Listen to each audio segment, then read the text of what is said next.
তখন তাই তুমি কথা বলছো আমার সাথে কথা বলছো বলো তা তুমি কথা বলছো আবার বলো পাপা আবার বলো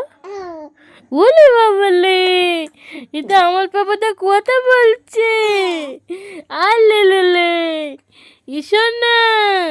তুমি কথা বলছো মামামের সাথে তাই এটা আমার মিষ্টি বলেতে কথা বলছে আমার মিষ্টি বলেতে কথা বলছে উলি বাবা কথা বলতে শিখেছে আমার মিষ্টিটা উলি বাবালে ও সোনা সোনা তুমি কথা বলছো মামামের সাথে গল্প করছো আমার দুধটা এই তো আমার দুধটা কথা বলছে